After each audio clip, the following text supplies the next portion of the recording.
Wilson garden ನಾಗನನ್ನ Kalaburagi ಜೈಲಿಗೆ shift ಮಾಡಲಾಗಿದೆ. ಪರಪ್ಪನ ಅಗ್ರಹಾರದಿಂದ ಕಲಬುರಗಿ ಜೈಲಿಗೆ ಶಿಫ್ಟ್ ಆಗಿದ್ದಾನೆ ವಿಲ್ಸನ್ ಗಾರ್ಡನ್ ನಾಗ.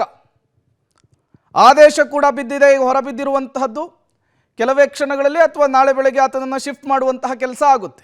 ಪರಪ್ಪನ ಅಗ್ರಹಾರದಲ್ಲಿ ದರ್ಶನ್ಗೆ ರಾಜಾತಿಥ್ಯ ಕೊಟ್ಟಿದ್ದ ವಿಲ್ಸನ್ ಗಾರ್ಡನ್ ನಾಗ ಈ ಪರಪ್ಪನ ಅಗ್ರಹಾರದ ಜೈಲನ್ನೇ ಈತ ಅಡ್ಡ ಮಾಡಿಕೊಂಡಿದ್ದ ಅನ್ನೋದು ಅಲ್ಲಿ ಆತ ನಡ್ಕೊಳ್ತಾ ಇದ್ದಂತಹ ರೀತಿಯಿಂದ ಗೊತ್ತಿತ್ತು.